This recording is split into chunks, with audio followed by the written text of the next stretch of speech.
بسم اللہ الرحمن الرحیم۔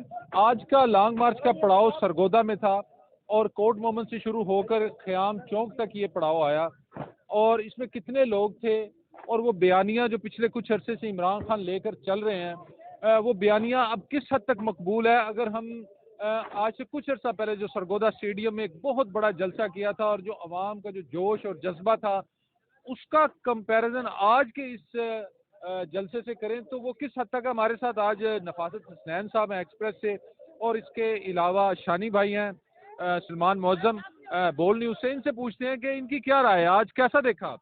بسم اللہ الرحمن الرحیم۔ آج کا جو پاور شو کے حوالے سے اگر بات کی جائے تو پاور شو عمران خان کے پاور شو سے آپ کمپیریزن کر رہے ہیں تو اس کے مقابلے میں یہ بہت چھوٹا تھا۔ ہماری جو فین فالوئنگ ہے وہ عمران خان کی فین فالوئنگ ہے، ایکچولی وہ نہ اسد عمر کی ہے، نہ شاہ محمود قریشی کی ہے، اور نہ ہی کسی اور رہنما کی ہے۔ تو عوام جو آتی ہے وہ عمران خان کو دیکھنے کے لیے آتی ہے، عمران خان کو سننے کے لیے آتی ہے۔ اس لیے اگر اس سے کمپیریزن کیا جائے تو یہ تو کمپیریزن بنتا ہی نہیں ہے۔ آج تو ایک چھوٹی سی جگہ پہ انہوں نے ارینجمنٹ کیا تھا، یونیورسٹی روڈ پر کرسیاں لگائی تھی، اور وہ بہت بڑا ارینجمنٹ تھا اور بہت بڑے پیمانے پہ وہ جلسہ گیا تھا اور بڑا کامیاب جلسہ گیا تھا۔ تو اس کے مقابلے میں جو ہے یہ نہ ہونے کے برابر ہے۔ اگر بیانیے کی آپ بات کریں تو بیانیہ جو ہے عمران خان صاحب کا ہے کہ مجھے انصاف نہیں مل رہا، جو میاں نواز شریف صاحب 2017 میں جب نکلے تھے ان کا بھی یہی بیانیہ تھا، مجھے انصاف نہیں مل رہا۔ تو بیسیکلی یہ دو بڑے لیڈرز جو ہیں یہ ان کا اپنا فیلئر ہے کہ وہ اپنے اقتدار کے دوران اس طرح کا سیٹ اپ ڈیولپ ہی نہیں کر سکے، اس طرح کا سسٹم ڈیولپ ہی نہیں کر سکے جو لوگوں کو انصاف فراہم کرے۔ اب اتنے بڑے لیول کے لوگوں کو انصاف نہیں مل رہا تو آپ خود اندازہ کر لیں کہ عام آدمی کے کیا حالات ہوتے ہوں گے، کورٹس میں کیا حالات ہوتے دیکھیں، ہوں گے۔ آپ جس انصاف کی نفاست بھائی بات کر رہے ہیں، پہلے ہمیں میرا خیال ہے کہ انصاف کو ڈیفائن بھی کر لینا چاہیے کہ ایک تو ہمارے ملک کے اندر آپ نہیں سمجھتے کہ ہر ایک نے اپنا اپنا انصاف نامی ایک چیز بنائی ہوئی ہے، اور اس انصاف کے نام کے اوپر وہ لوگوں کے جذبات سے کھیلتے ہیں۔ آج بھی چاہے وہ نواز شریف کی اگر آپ ریلی کی بات کریں یا آج کے عمران خان کی آپ بات کریں، تو ان کو بہت لمبے عرصے تک ایک دور حکومت دیا گیا، اختیار دیا گیا، اور آج بھی اگر یہ انصاف کا رونا روتے ہیں تو جس جگہ ہم کھڑے ہیں یعنی سرگودا پنجاب کا ایک ضلع ہے نا، تو اس پنجاب کے ضلع میں اور پورے پنجاب میں کیا ان کی حکومت نہیں ہے؟ کیا کون سی دودھ اور شہد کی نہریں ہیں جو پنجاب میں ہمیں آپ کو نظر آئی ہوں؟ یا کوئی انصاف کے حوالے سے عام آدمی میں کوئی 19-20 کا، بلکہ 19 کا 19.5-20 کا بھی کوئی کیا فرق آپ کو نظر آیا عمران خان کی حکومت میں؟ سر بالکل آپ کی بات ٹھیک ہے۔ جب ہم تحریک انصاف کی حکومت تھی مرکز میں، اور جب ہم تحریک انصاف کی لیڈرشپ سے بات کرتے تھے کہ یہ جوڈیشل سسٹم کو ٹھیک کرنے کے لیے کیا کچھ کیا جا رہا ہے، تو اس وقت وہ کہتے ہیں کہ جی وہ سفارشات تیار ہیں اور بڑی جلدی پارلیمنٹ میں پیش ہوں گی اور وہ منظور ہو جائیں گی اور سسٹم سارا ٹھیک ہو جائے گا، وہ کہیں ہمیں نظر نہیں آیا۔ تو یہ اگر یہ رونا روتے ہیں تو یہ اپنا ان کا بیسیکلی فیلئر ہے۔ اور جو سسٹم ٹھیک کرنے کی بات ہو رہی ہے تو سسٹم ٹھیک بھائی کس نے کرنا ہے؟ آپ پاور میں رہے ہو، آپ نے کیا کیا ٹھیک کرنے کے لیے؟ کچھ بھی نہیں کیا۔ تو جب آپ کی باری چلی گئی ہے اور اب آپ کہہ رہے ہو کہ انصاف جو ہے نام کی کوئی چیز نہیں ہے، بالکل آپ نے ٹھیک بولا کہ ہر ایک بندے نے اپنی انصاف کی ڈیفینیشن بنا لی ہے کہ اگر اس کے ساتھ تھوڑا بہت جو ہے وہ ہو گیا ہے تو وہ کہتا ہے کہ میرے ساتھ ہی نا انصافی ہو گئی ہے۔ تو بھئی یہ عام آدمی کے بارے میں بھی سوچے نا کہ عام آدمی کی حالات کیا ہوتے ہوں گے جب وہ جوڈیشل سسٹم سے یا ہمارے سسٹم سے جو ہے انصاف لینے جاتا ہوگا۔ اس حوالے سے میں سلمان معظم سے بھی بات کروں گا۔ تھوڑی سی محبت بھی ہے ان کی پاکستان تحریک انصاف سے، خاص قسم کی، لیکن اس محبت کو ایک سائڈ پہ رکھتے ہوئے میں ویسے بھی بول نیوز کیا ہے نا، جی ویسے بھی بول نیوز کے ہیں تو وہ محبت ذرا دو چند ہو جاتی ہے۔ لیکن ایک بات ہے کہ آج سب کو ہمیں ماننا پڑے گا کہ سرگودا کے لوگوں کو اس چھوٹے سے لانگ مارچ کی وجہ سے بڑی ہی زیادہ تکلیفیں اٹھانی پڑی ہیں۔ آج بلکہ کل رات سے یہ یونیورسٹی روڈ، ہمارے شہر میں دو ہی سڑکیں ہیں، ایک فاطمہ جناح روڈ ہے اور ایک یونیورسٹی روڈ ہے۔ یہ یونیورسٹی روڈ مکمل طور پر بند تھی عام آدمی کے لیے، اور اس کے ساتھ ساتھ پولیس نے بھی اتنا سخت رویہ رکھا ہوا تھا کہ شہر میں اکثر پیٹرول پمپ بند تھے، زیادہ تر تجارتی مراکز بند تھے۔ تو اس ساری صورتحال سے آپ کو کیا لگتا ہے کہ یہ پی ٹی آئی کے لیے فائدے مند ہے یا یہ نقصان دہ؟ آپ کا بہت بہت شکریہ انیس بھائی۔ آپ صحیح کہہ رہے ہیں کہ لوگوں کو تکالیف بلا شبہ ضرور پیش آئی ہیں، اور یہ نہیں ہونا چاہیے۔ کوئی بھی سیاسی جماعت ہو اس کو ایسے ایونٹ ایسی جگہوں پر نہیں کرنے چاہیے جو لوگوں کے روزمرہ کی گزرنے کی جگہ ہو، جس کی وجہ سے لوگوں کو پرابلم آ رہی ہیں۔ خواتین کو پرابلمز آ رہی تھی، مریض جو انہوں نے ہاسپٹل جانا تھا ان کو پرابلمز آ رہی تھی۔ تو اس کے اندر تو یہ جو پی ٹی آئی کے مقامی عہدیداران ہیں ان کا یہ میں فیلئر گنوں گا کہ ان کو ایسی جگہ چوز کرنی چاہیے تھی جہاں پر عام پبلک کو کم از کم تکلیف نہ ہوتی. دوسری آپ کی بات ہے جیسے آپ نفاست بھائی سے سوال کر رہے تھے، دیکھیں انصاف کے لیے خالی سیاسی جماعتوں نے کچھ نہیں کرنا ہوتا، اس کے اندر بیوروکریسی کا بھی اتنا ہی عمل دخل ہے. اور اس کے اندر جب ہم پارلیمنٹ میں جاتے ہیں تو پارلیمنٹ میں ہمیں ایک میجورٹی چاہیے ہوتی ہے. اگر آپ کے پاس وہ میجورٹی نہیں ہے تو آپ کوئی بھی قانون سازی نہیں کر سکتے. اور سیکنڈلی ہماری جو عدالتیں ہیں یہ عرصہ دراز سے معذرت کے ساتھ ان کی بات میں کاٹ رہا ہوں، ان سے ہی میرا یہ سوال ہے کہ پارلیمنٹ میں کوشش کون سی پارٹی نے کی ہے ہمارے جوڈیشل سسٹم کو یا ہمارے انصاف کے سسٹم کو ٹھیک کرنے کے لیے؟ کسی نے بھی نہیں کوشش کی. نہیں اس طرح نہیں ہے. پارلیمنٹ کے اندر کوشش ضرور کی گئی، لیکن ہماری جو اعلیٰ عدالتیں ہیں اور اعلیٰ عدالتوں میں بیٹھے ججز صاحبان ہیں، اس کی مثال میں اس طرح دیتا ہوں کہ سرگودا کے اندر ہائی کورٹ بینچ کے قیام کے حوالے سے عرصہ دراز سے ایک تحریک چلائی گئی. وہ خواہ نون لیگ کا دور ہو، خواہ پاکستان تحریک انصاف کا دور ہو، وکلا سڑکوں پر رہے. وہ کس کے لیے انصاف مانگ رہے تھے؟ وہ ہم لوگوں کے لیے انصاف مانگ رہے تھے، ہم لوگوں کو سہولت دینے کے لیے بات کر رہے تھے. جو بکر، میاں والی، خوشاب، سرگودا سے لوگ لاہور جاتے ہیں اپنے کیسز کے لیے، ان کے لیے انصاف مانگ رہے تھے نا. وہ انصاف حکومتوں نے تو دے دیا، نون لیگ نے بھی اپروو کر دیا، پی ٹی آئی نے بھی اپروو کر دیا. وہ رکا کہاں؟ ان ججز کے پاس. جب تک ہم سب لوگ ٹھیک نہیں ہوں گے تو یہ جو جوڈیشل سسٹم ہے، انصاف کے سسٹم ہے، یہ نہیں ٹھیک ہو سکتا. دیکھیے جہاں تک میری ذاتی رائے ہے کہ انصاف کے حوالے سے آپ کو ذاتی طور کے اوپر مثالی بننا پڑتا ہے. اگر ہم نواز شریف کی بات کریں یا عمران خان کی بات کریں تو کہیں پر بھی ہمیں کوئی ایسی مثال ان کی نظر نہیں آتی کہ انہوں نے قانون کا اطلاق بڑی ہنسی خوشی اپنے اوپر کر لیا.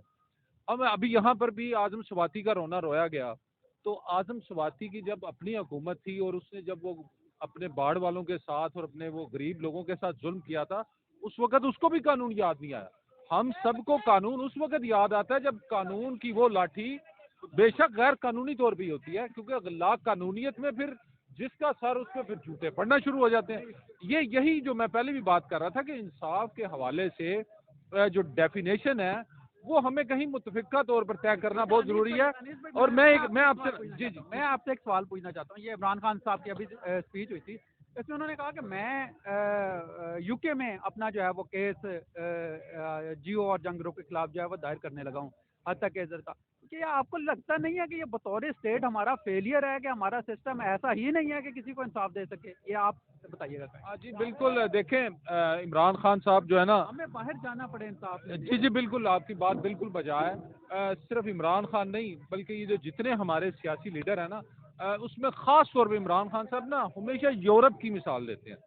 جو ہماری سوسائٹی کا فریم ہے نا، اس میں یورپ کہیں پر فٹ آتا ہی نہیں ہے. یہ ہمیں اپنی غلط فہمی عمران خان صاحب کو بھی دور کرنی پڑے گی کہ وہ آج جا کے گھما پھرا کے، چاہے وہ محترم شہباز شریف صاحب ہوں یا محترم عمران خان صاحب ہوں، یہ گھما پھرا کے انصاف اور آئیڈیلزم اور مثالیں جو ہیں ہمیں یورپ کی دیتے ہیں.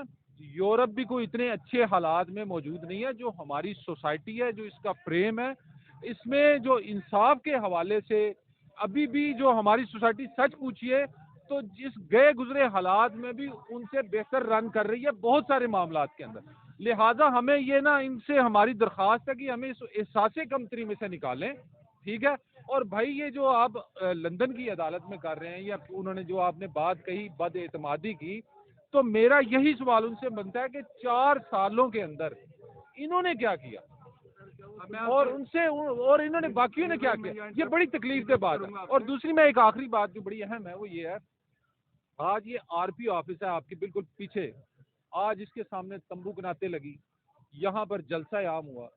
پولیٹیکلی ہم اپنی روایات سے جو انحراف کر رہے ہیں، آج اس کی صورتحال یہاں تک پہنچ گئی ہے کہ آج سرگودا کی آدھی آبادی کو ذلیل و خوار ہونا پڑا. اور اس کے بعد مجھے ڈر ہے کہ چاہے نون لیگ کو جلسہ کرے تو وہ اس سے بھی بدتر جلسہ کرے، وہ اس سے بھی بدتر مقام کا انتخاب کر کے ہم لوگوں کو مزید ذلیل و خوار کرے. اب یہ بڑی خطرناک صورتحال ہے اور بڑی الارمنگ ہے. میں آخر میں موٹر سائیکلیں لگاتے تھے. مختصر سی بات، آپ نے جو جوڈیشل سسٹم کی بات کی ہے، اس کے اندر ہم سب لوگ اپنی پسند کا انصاف چاہتے ہیں، ججز سے لے کے سیاستدان سے لے کے بیوروکریٹ تک. جب تک ہمارے لیڈرز وہ اس نہے پہ نہ آ جائیں, وہ اس لیول پر نہ آ جائیں کہ وہ انصاف, جو اگر وہ غلط کرے ان کو بھی سزا ملے. آپ نے اعظم سواتی کی بات کی, اعظم سواتی نے اس وقت غلط کیا, اس نے ٹھیک نہیں کیا تھا ان غریبوں کے ساتھ, لیکن آج جو اس کے ساتھ ہوا اس کو ہم اس کے ساتھ جوڑ کے وجہ نہیں بنا سکتے کہ سلمان صاحب جب لا قانونیت ہوتی ہے تو اس کا کوڑا ہر طرف برستا ہے. اچھا میں آخری بات پہ ختم کرنا چاہوں گا, وہ سب سے امپورٹنٹ ہے جو ارشد شریف کے حوالے سے بھی کہی گئی اور ہم صحافیوں کے حوالے سے بھی کہی گئی کہ جو صحافی ہیں ان کی زبان بند ہو رہی ہے. میں سمجھتا ہوں کہ چاہے دور نواز شریف کا ہو یا چاہے عمران خان کا ہو, جب بھی ہمیں سچ کہنے کی کوشش کرتے ہیں تو ہمیں سزائیں ملتی ہیں, تکلیفیں اٹھانی پڑتی ہیں. اس حوالے سے میں بالکل مختصر آپ سے پوچھوں گا کہ کون سا دور آپ کہتے ہیں کہ آئیڈیل ہوگا, اور جو صحافت کا مستقبل ہے وہ آپ کو کیا لگ رہا ہے؟ مجھے تو ایسے ہی لگ رہا ہے کہ جیسے ہر ایک نے اپنے اپنے جو ہے نا مورچے بنا لیے ہیں. یہ تحریک انصاف کا صحافی ہے, یہ نون لیگ کا صحافی ہے, یہ جماعت اسلامی کا صحافی ہے, تو صحافی بھی کچھ صحافت تو مجھے کہیں نظر نہیں آ رہی. سر بالکل ایسے ہے, پارٹیز کے اسپوکس مین بنے ہوئے ہیں ہمارے جو سینئر صحافی ہیں, اور جب تک ایک صحافی کا کام ہوتا ہے بیسیکلی نیوٹرل رہنا, دونوں سائڈوں کی بات کرنا اور اپنا تجزیہ دے دینا, باقی عوام پہ رکھ دینا وہ جو پرسیو کرتے ہیں. تو یہ ہمارے ملک میں کہیں پہ بھی نہیں ہو رہا ہے. ایون جو چینلز ہیں معذرت کے ساتھ وہ بھی اس لیول پر پہنچ گئے ہیں کہ ڈفرینٹ چینلز ڈفرینٹ پارٹیز کے جو ہے وہ اسپوکس پرسن بن چکے ہیں. اور ایک بات پرانی بات سے, انصاف کی بات سے ایڈ کرنا چاہ رہا تھا کہ ہمارے یہاں پہ حضرت عمر کی وہ چادر والی مثال تو بڑی پیش کی جاتی ہے, لیکن عملی طور پر اس کو امپلیمنٹ کرنے کے لیے کوئی تیار نہیں ہے. جب تک وہ عملی طور پر خود سے امپلیمنٹ لوگ نہیں کریں گے اس وقت تک انصاف کا سسٹم نہیں. اس میں میں یہ کہنا چاہوں گا کہ صحافیوں کے لیے ہر دور بدتر دور رہا ہے, کیونکہ سچ بولنے کی سزا ہمیشہ دی گئی ہے. پی ٹی آئی ہو, مسلم لیگ نون ہو, پیپل پارٹی ہو, جب جب سچ بولا گیا, ان کے فیلئرز دکھائے گئے ہیں, ان کی کمیاں کوتاہیاں دکھائی گئی ہیں, ان کے اسکینڈلز دکھائے گئے ہیں, ان کی کرپشن دکھائی گئی ہے, صحافیوں کو سزائیں دی گئی ہیں. یہ اب سلسلہ بند ہونا چاہیے. ہمارے صحافی ارشد شریف کو شہید کیا گیا, باقی صحافیوں کو پابند سلاسل کیا گیا, دہشت گردی کے مقدمات قائم کیے گئے. کون سے مقدمات نہیں قائم کیے گئے جو چھوڑ دیے ہیں؟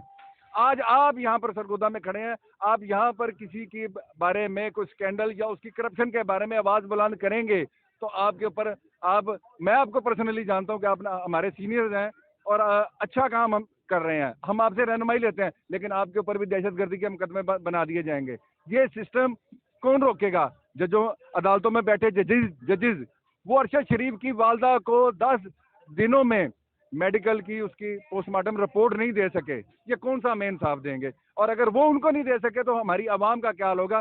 تو یہ سوچنا ہوگا ہمارے سیاستدانوں کو, ہمارے لیڈرز کو, اور ہماری بیوروکریسی کو, اور ہمارے ججز کو کہ خدا را پاکستان کو انصاف دیں. باقی پاکستان ہمارا یورپ سے اور دیگر دنیا سے بہت بہتر ملک ہے, اور ہم دعا کرتے ہیں کہ اللہ تعالیٰ ہمارے پاکستان کو کامیاب و کامران کرے.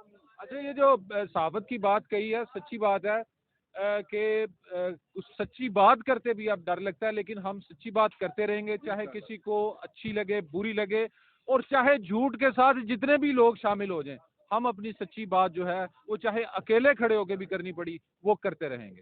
السلام علیکم.